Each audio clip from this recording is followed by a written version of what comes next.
कितना सुंदर कहा है।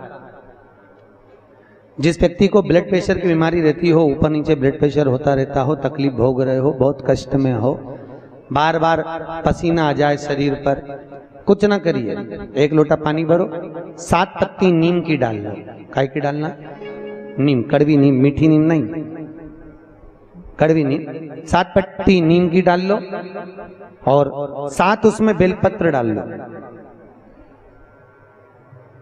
जिस व्यक्ति का ब्लड प्रेशर हाई हो, लो हो, उसके कमरे में उसको प्लेट से ढककर रख दीजिए। सुबह स्नान कर कर वही व्यक्ति जिसका ब्लड प्रेशर ऊंचा नीचा होता है उसको शिव जी को समर्पित करना। शिव को चढ़ाकर उसी का पानी 7 बार उसी स्थान पर ग्रहण कर लेना। व्यक्ति का ब्लड प्रेशर बराबर हो जाता है।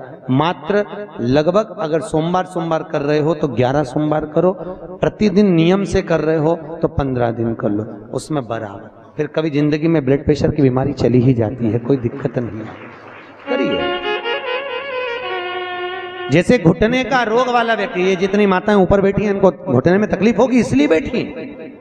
शिव महापुराण की कथा कहती है, शिवरात्रि के दिन रात को 12 बजे शंकर जी के मंदिर में चढ़ी हुई बेलपत्र उठाकर शिव मंदिर का शिखर देखकर 12 बजे रात को उस बेलपत्री को चबा चबा कर खा लो, जिंदगी में कभी घुटने का दर्द रहता ही नहीं, कभी जिंदगी में नहीं रह सकता। अगर डॉक्टर बोले कि घुटना बदलो तो पहले ये प्रैक्टिकल करके देखना शिव पुराण का। डॉक्टर बोले कि ये दवाई खाओ, वो दवाई खाओ, पहले ये दवाई खाकर देखो शिव पुराण। प्रैक्टिकल जरूर करो। और हम तो कहते हैं प्रैक्टिकल भी अगर काम नहीं चलता। एक महाराज प्रवचन दे रहे थे, प्रवचन में कह रहे थे, भैया शराब नहीं पीना चाहिए, गंदा नाली का पानी है, गटर में पड़ा हुआ पानी है, मत पियो, पी पी के बर्बाद हो जाओगे। उसी में महाराज का पहचान वाला बेटा था, उठ के खड़ा हो गया, ओ महाराज तो इतनी बड़ी बड़ी बात कह रहा, तेरा सग्गा भाई पी के तो गटर में पड़ा है, नाली में पड़ा है, और तू हमें ज्ञान दे रहा है। महाराज जी को क्रोध नहीं आया। महाराज जी ने कहा, भैया देख, मैं भी प्रवचन दे रहा हूँ, मेरा भाई भी प्रवचन दे रहा है, बस अंतर इतना है मैं मुंह से समझा रहा हूँ, मेरा भाई प्रैक्टिकल करके दिखा रहा है। मन तेरा, तू कैसे समझेगा? या तो मुख से समझ जा या प्रैक्टिकल देख के समझ जा। तो आपसे निवेदन है, प्रैक्टिकल जरूर करो, प्रैक्टिकल करे भी करना है जरूर।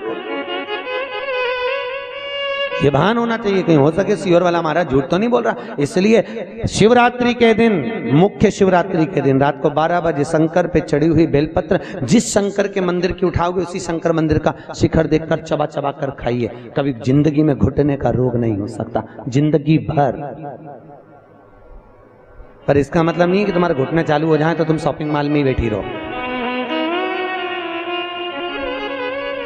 ईमानदारी की बात है, आज के जमाने में संतों ने रिसर्च करा है।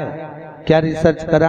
कि जितनी जितनी बूढ़ी बूढ़ी सासें हैं वो तो सब नरक जा रही हैं और बहुएं बेकुंठ जा रही हैं। तो सासों ने सोचा कि भाई हम नरक काय को जा रहे हैं, बहुएं काय को बेकुंठ? बहू तो घर में रहती है और हम तो इतनी कथा भागवत में जाए, हम तो इतनी कथा सुनते हैं, बूढ़ी बूढ़ी माताएं कहती हैं तो हमें बेकुंठ जाना चाहिए, तो बहू क्यों बेकुंठ जा रही है, हम नरक काय को जाए? तो संतों ने रिसर्च करा कि जितनी बूढ़ी बूढ़ी माताएं कथा में जाती हैं इन सबको घर की याद बनी रहती है। मैं फ्रिज में दूध रखी आई, ना जाने क्या कर रही होगी, क्या पता क्या मालूम क्या कर रही होगी, छोरा आया होगा, रोटी बनाई होगी कि नहीं बनाई होगी। और जितनी घर में बहुएं रहती हैं वो उनसे कोई भी पूछता कि मम्मी कहाँ गई? अरे सालासर भवन में शिव महापुराण की कथा चल रही है, अग्रवाल जी करा रहे हैं। अच्छा आज कथा का दूसरा दिन है, सियोर वाला महाराज आया, उसे कथा ही कथा की बात बहू कर रही, और बूढ़ी बूढ़ी अम्मा यहाँ बैठ के दूध और चाय को याद कर रहे। इसलिए भगवान ने कहा तू नरक वो स्वर्ग जा। इसलिए निवेदन है आपसे, मन चित्त वृत्ति बुद्धि सब शिव में लगा कर बैठो। हर हर, अरे हाथ तो उठाओ, दीन बंधु दयालु। अगर तुम हाथ नहीं उठाओगे और वो उठा लिया तो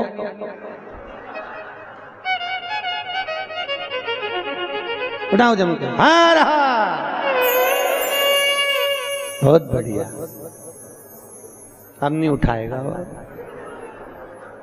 वो तो हाजिरी भरता है। पहले के जमाने में आप लोगों को तो मालूम होगा, हम तो छोटे थे जब हाजिरी भरते थे, नाम आता था ना, जैसे आप लोग नाम, टीचर नाम बोलते कर लो, यस सर, बस उसी तरह शिव पुराण में हाजिरी भरते रहो। जब जैसी हाजिरी भरोगे भगवान समझेगा झे, नहीं तो भगवान तूने हाथ नहीं उठाया, भगवान समझे निपट गई, यमराज को भेज दिया ले जा। तो इसलिए हाजिरी भरते रहो। हर हर महादेव। देव का मतलब है देव। हाथ ऊपर जाके ऐसा कर दिया कर, देव गाड़ी देव बंगला देव, देव हर हर महादेव देव। प्रभु करुणा करिए, शिव कर, शिव दयाल, शिव जैसा कोई नहीं। अब ब्रह्मा जी के मुख का क्या बना दिया? बट का वृक्ष। शंकर जी की आराधना का केंद्र हो। शिव जी का एक नाम पड़ गया, बटकेश्वर महादेव। क्या नाम पड़ा? बटकेश्वर महादेव। बटकेश्वर।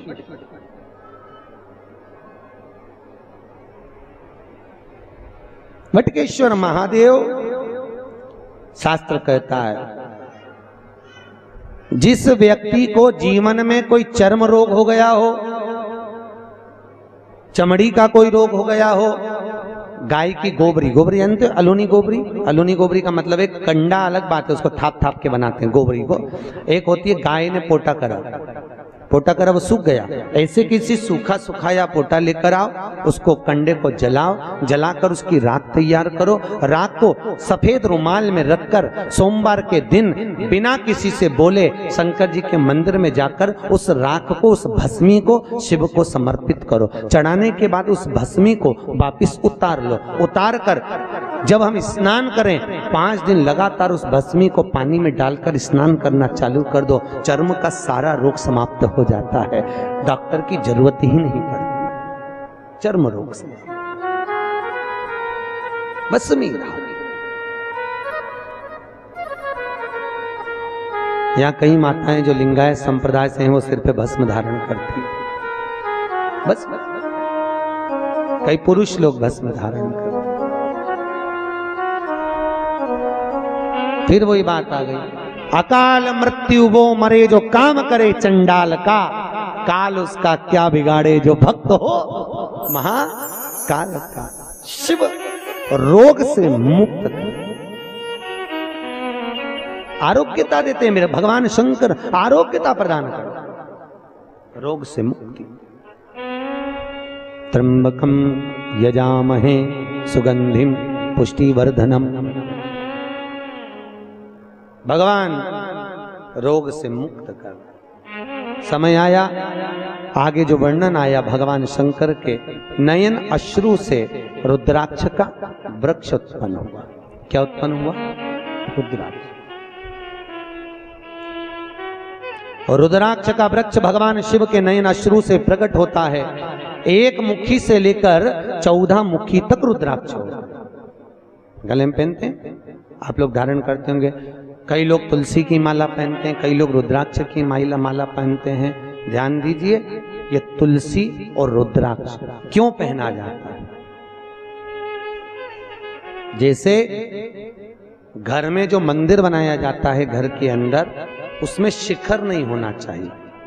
जिसके घर के मंदिर में शिखर होता है उसके घर में कभी जिंदगी में शांति नहीं रह सकती। इसलिए घर के मंदिर में शिखर का मूलता नहीं रहती। ये उसी तरह है जैसे गरुण घंटी। गरुण घंटी देखिए आपने, वो बजाते हो गरुण जी महाराज की घंटी। ये घंटी का नाद कहाँ कहाँ करना चाहिए? गरुण घंटी का नाद किया जाता है सबसे पहले भगवान के सम्मुख में, ठीक है। दूसरी जगह गरुण घंटी का नाद करना चाहिए फिर अपने रसोई घर में जहां पर परिंदा भरा है उस स्थान पर, पितरों की शांति के। तीसरी जगह जहां पर अपना लक्ष्मी रखते हो, अलमारी तिजोरी, उसके पास में। चौथा घंटी का नाद करना चाहिए दरवाजे के पास में, दरवाजे के अंदर के भाग में। फिर पांचवा, गरुण घंटी को घर के बाहर, घर से दरवाजा लांग कर बाहर खड़े होकर घंटी का नाद किया जाता है। कहते हैं जो ये 5 जगह पर घंटी का नाद करता है उसके घर में कभी संपदा की कमी नहीं होती। इतना गरुण घंटी के नाद की महत्वता है। पर दुनिया के लोग इतने आलसी हैं, बस भगवान की आरती करे तब घंटी बजाए, उसके सिवा धर दे होते। तो मालूम ही नहीं कि घंटी कितनी जगह बजाना चाहिए, घंटी का नाद क्यों करा जाता।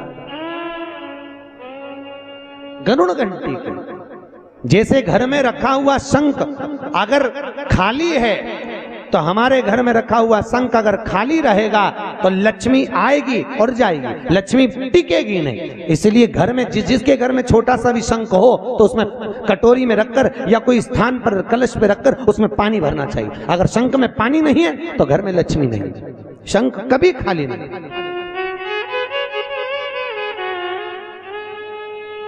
33 करोड़ देवी देवता में केवल एक भगवान शंकर हैं जिनके ऊपर शंख का जल नहीं चढ़ता, केवल एक शिव